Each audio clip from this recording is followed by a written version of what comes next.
on laisse la place à Crime Story. Crime Story, les rendez-vous d'Alfred Hitchcock racontés par Serge Sauvion. Aujourd'hui, Lavage de cerveau de George Chesebrough.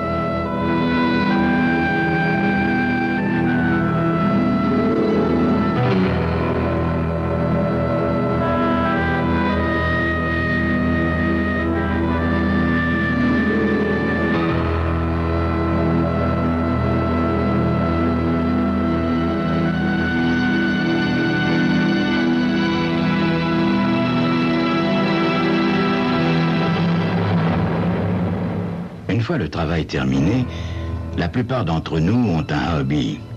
Mais je n'échappe pas à la règle. Mon hobby, à moi, est pour le moins assorti à ma profession. Oui, en effet, je suis docteur en criminologie et détective privé à mes heures perdues. Je me suis souvent demandé pourquoi on appelait ces heures extra-professionnelles heures perdues. Parce qu'en ce qui me concerne, elles sont plutôt bien remplies. Mes activités extra-professionnelles ne sont inscrites pour personne. Surtout pas pour mon frère, qu'elles font bien sourire. Mon frère Ed est lieutenant de police de la ville de New York. Mais enfin, de là à ce qu'un jour, le grand patron de la faculté où je travaille, le docteur Larnham, fasse appel à mes services. Ce soir-là, quand il sonne à ma porte, il a l'air très embêté. « Bonsoir, docteur Henley. Je me suis permis une petite visite. J'espère qu'elle ne vous dérange pas. » Si elle ne me dérange pas, elle me surprend plutôt. « Non, au contraire, docteur. Prenez la peine d'entrer, je vous prie. » « Voilà, docteur Henley. J'aimerais que vous meniez une petite enquête sur l'un de vos collègues. Mais je comprends que cette requête peut vous surprendre, d'autant qu'il s'agit du docteur Smethurst. » Smethurst? Le prix Nobel de psychologie? Celui que vous avez fait entrer à si grands frais à l'université? Larnham hoche la tête en regardant son verre. Je sais, docteur Henley. Je subis peut-être une crise de paranoïa depuis qu'on a découvert ce cadavre sur le campus. Vous savez, ce clochard, nu comme un verre. Oui, mais quel rapport avec le docteur Smethurst? Vous connaissez le docteur Tipper du département d'anglais, n'est-ce pas? Eh bien, il m'a juré avoir reconnu l'assistant du docteur Smethurst. Si vous étiez plus précis, docteur... Eh bien, il m'a juré que Charles Corto, l'assistant du docteur Smethurst, appartenait il y a quelques années à un groupuscule d'extrémistes. Enfin, docteur, comment peut-il le prétendre? Il n'a pas voulu me le dire, mais il m'a juré, c'est grand Dieu, qu'il ne se trompait pas. Vu le renom de notre université, je me suis dit qu'une petite enquête ne serait pas superfétatoire. Superfétatoire? Il a de ces mots, Larnham. Je hoche la tête avant de discuter d'une manière plus terre-à-terre du montant de mes honoraires. Le lendemain matin, je traverse le campus pour me rendre à Martin Hall, le département de psychologie. Je m'aperçois rapidement qu'on n'engage pas facilement la conversation avec un prix Nobel. Dans le cas présent, il me faut passer par Madame Fatt, sa secrétaire, qui ressemble plus à un rugbyman travesti qu'à une secrétaire. Comme je m'y attendais, elle me signale que le docteur Smethurst et le docteur Corto, son assistant, n'ont pas le temps d'accorder le moindre rendez-vous. Bien, dans ce cas, fais-je en la quittant. Je sais que Smethurst a ses bureaux et ses laboratoires au dernier étage. Mine de rien, j'emprunte l'escalier de service et je sors au 4e dans un petit vestibule barré d'une porte en acier avec la mention « Interdit à toute personne non autorisée ». Ben voyons. Je sors de ma poche un jeu de rossignol et m'active sur la serrure qui s'ouvre à la 3e tentative. Je suis surpris de constater que tout est insonorisé. L'intérieur de la porte, les murs, le plafond. Curieuse dépense pour un département de psychologie. Les travaux sur les aberrations mentales ne font pas tant de bruit. J'emprunte un escalier et je me trouve au bout d'un long corridor avec des bureaux vitrés d'un côté et des portes fermées de l'autre. Je pousse une des portes et entre dans un vaste laboratoire, insonorisé bien entendu. Il comporte une quantité d'appareils de contrôle, d'ordinateurs et autres machines sophistiquées, toutes reliées, semble-t-il, à un réservoir empli d'eau. Un aquarium de 3 mètres de long sur 1,50 m de large et de profondeur. Des électrodes sont encastrées dans la paroi de verre et des sangles de caoutchouc noir flottent à la surface de l'eau. Je suis perdu dans mes réflexions quand j'entends claquer une porte au fond du couloir. Inutile de tenter de me cacher. Je sors du labo et aperçois le docteur Corto qui me regarde la bouche ouverte. Je me contente de lui faire un petit signe amical avant de regagner l'air libre et de retourner à mon bureau, attendre la visite inévitable de Smithers. Effectivement, il frappe à ma porte dans la demi-heure qui suit. Il est furieux. « Que faisiez-vous dans mon bureau, docteur Hanley ?»« Je voulais vous voir pour une consultation, docteur. De grâce, ne grondez pas, Madame Fatt, la porte était ouverte. Si vous désirez porter plainte, n'hésitez pas. Le docteur Larnham, notre doyen, aimerait sans doute savoir ce que vous faites de si important pour le protéger par une porte d'acier. » Ma tirade leur refroidit.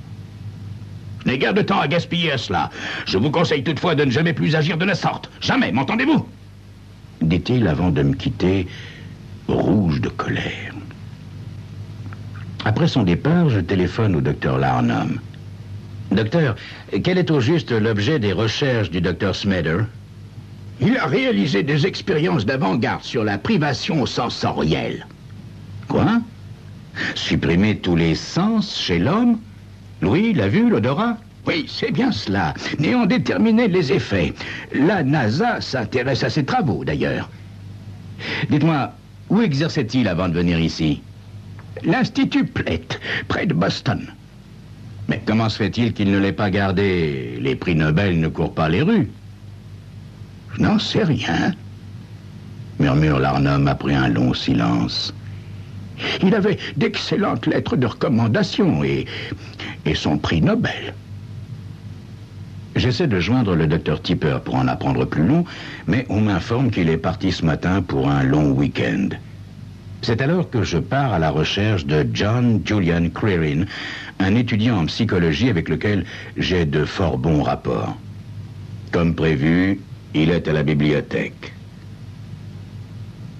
Smithers s'est montré en tout et pour tout une seule fois à un de nos séminaires, m'apprend-il. Dites-moi, John, que se passe-t-il quand on prive quelqu'un de ses perceptions sensorielles? Son esprit le quitte, il devient comme un nouveau-né, sans passé ni présent ni avenir, répond-il, légèrement surpris. Mais pour cela, il faut que le sujet soit dans un milieu donné. John, de l'eau, par exemple? Oui, de l'eau, ça ferait l'affaire. Mais où voulez-vous en venir, docteur Hanley? Ah, simple curiosité, John. Dites-moi, que pensez-vous du docteur Corto? Oh, je m'en méfie, si vous voulez mon avis, docteur. Vous avez entendu parler de ce pauvre clochard du Bois-Brin, trouvé mort sur le campus? Eh bien, figurez-vous que je l'ai croisé un jour à Martin Hall, précisément en compagnie du docteur Corto. Bizarre, non? Ouais, bizarre, en effet. À tel point que je retourne au bureau téléphoner à mon frère, lieutenant de police au commissariat du 87e. « Je suppose que tu as besoin d'un tuyau » grommelle-t-il d'emblée. « Tout juste, Auguste. De préférence pas crevé. Dis-moi, qu'est-ce que tu sais du clochard trouvé mort sur le campus ?»« Un instant, petit frère, » dit-il en enclenchant son ordinateur. « Voyons. Bayard Manning, seule adresse connue, un asile de nuit du Bois-Brin. Alcoolique invétéré, cirrhose et cerveau atteint. Ah, il y a un fait curieux. Le légiste spécifie qu'il n'avait pas bu une goutte d'alcool depuis au moins 1 mois, qu'il avait séjourné dans l'eau avant sa mort et qu'il tenait un tube à transistor quand il a été tué. De plus, ses tympans étaient crevés.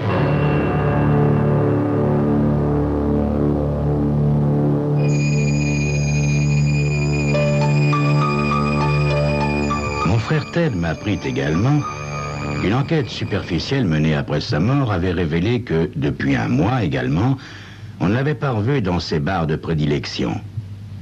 Est-il utile de préciser que j'ai ma petite idée là-dessus? comme vous le constaterez dans quelques instants.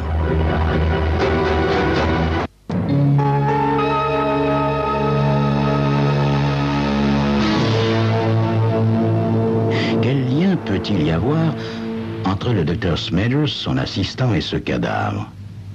Alors que je visitais discrètement son laboratoire, mieux gardé que Fort Knox, j'ai découvert une sorte de grand aquarium destiné à recevoir un sujet d'expérience sur la suppression des sens.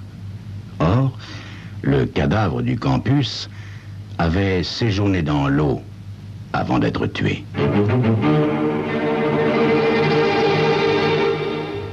Je passe un dimanche agité à essayer de lire le New York Times et à regarder les avions dans le ciel. Mon dossier s'étoffe. J'ai tissé autour de Smethurst une toile d'araignée qui se resserre de plus en plus. Une chose me chiffonne cependant. Pourquoi diable un prix Nobel risquerait-il son avenir et sa réputation en mettant le doigt dans un engrenage qui pourrait le détruire? Je décroche le téléphone et appelle le docteur Tipper, dans l'espoir qu'il soit rentré de son week-end. N'est-ce pas lui qui a affirmé que le docteur Cortot, l'assistant de Smethurst, avait fréquenté des mouvements extrémistes? Ça ne répond pas, mais il est possible qu'il ait décroché son poste. Aussi, je fais une petite pointe jusque chez lui. En arrivant, je suis agréablement surpris de voir sa voiture garée devant sa maison. Mais mon plaisir se transforme rapidement en inquiétude alors que personne ne répond à mes coups de sonnette. Je sors mes fausses clés et ouvre la porte. Le docteur Tipper n'est allé nulle part en week-end. Il n'a même pas quitté son cabinet de travail où il gît, la nuque brisée. Possible qu'il ait surpris un cambrioleur étant donné que la maison est mise à sac. Remarquez, honnêtement, j'en doute. Un quart d'heure plus tard, mon frère débarque avec ses hommes et cherche tout naturellement à me cuisiner. Je parviens à le faire patienter en lui jurant de venir tout lui raconter après une dernière démarche. Heureusement que je suis son frère, sinon... Je sais qu'il est inutile de poser des questions aux responsables de l'Institut Platt de Boston. Ils ne tariraient pas d'éloges sur Smethurst, c'est la règle. Bousillez votre travail, on vous demande votre démission et, dès que vous l'avez donnée, on vous écrit les meilleures lettres de recommandation, c'est la vie. Aussi, en débarquant de l'avion, je me suis adressé à la meilleure source de renseignements possible, le concierge du département de psychologie. Le lendemain, à 13h, j'étais de retour à la fac. Il est temps que je fasse un rapport à mon frère sur la tempête qui se prépare. Je laisse un message à son bureau en lui demandant de passer dans une heure. Madame Fatt, la secrétaire, est à son poste, plus imposante que jamais. Je vous ai dit que le docteur Smethurst n'accordait pas de rendez-vous, dit-elle sans lever les yeux du clavier de sa machine à traitement de texte. Eh bien, je pense qu'il va faire une entorse à ses habitudes, madame. Dites-lui que je reviens de l'Institut Platt. Elle décroche le téléphone intérieur en renâclant, mais son visage change plusieurs fois de couleur tandis qu'elle écoute. Le docteur Smethurst vous prie de le rejoindre dans son laboratoire, docteur. La porte d'acier n'est pas verrouillée. Je la pousse et monte l'escalier insonorisé. Smethurst m'attend dans le laboratoire contenant le grand aquarium. Vous êtes au courant, docteur Hanley? Oui, docteur Smethurst. Je sais que des pressions ont été exercées sur vous pour vous obliger à quitter l'Institut Platt. Vous avez réalisé des expériences légalement et médicalement interdites. Pourquoi vous acharnez sur moi, docteur Hanley? Je lui montre ma licence de détective. J'ai été engagé pour enquêter sur vous, docteur Smethurst. Inutile de me demander qui. Secret professionnel. Des imbéciles, tous! Je suis sur le point de faire une découverte capitale et on ne peut pas me laisser travailler en paix. En pratiquant ce qu'on appelle à tort et vulgairement le lavage du cerveau, je peux soigner les drogués, les alcooliques, les criminels. En leur crevant le tympan? Docteur Smethurst? Ah, vous savez cela aussi, Hanley. Manning venait de son plein gré, et il était rétribué. Un jour, il s'est affolé et il a tripoté certaines commandes qui lui ont crevé le tympan. Je l'aurais soigné, mais il s'est enfui. J'étais prêt à aller trouver les autorités pour tout leur raconter, mais quand j'ai appris qu'il était mort, je me suis dit que c'était inutile de remuer tout ça. Plutôt pratique comme raisonnement, n'est-ce pas, Dr. Smithers?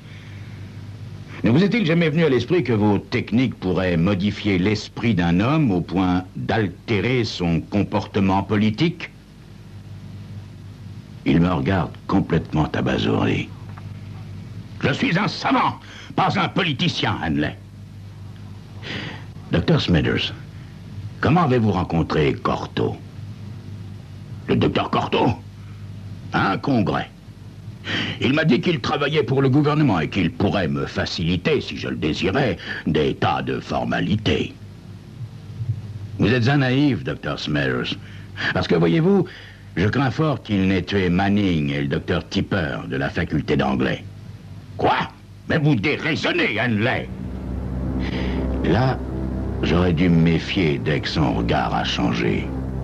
Car j'ai reçu un coup terrible sur la nuque et tout a sombré. Je suis maintenant dans une obscurité totale.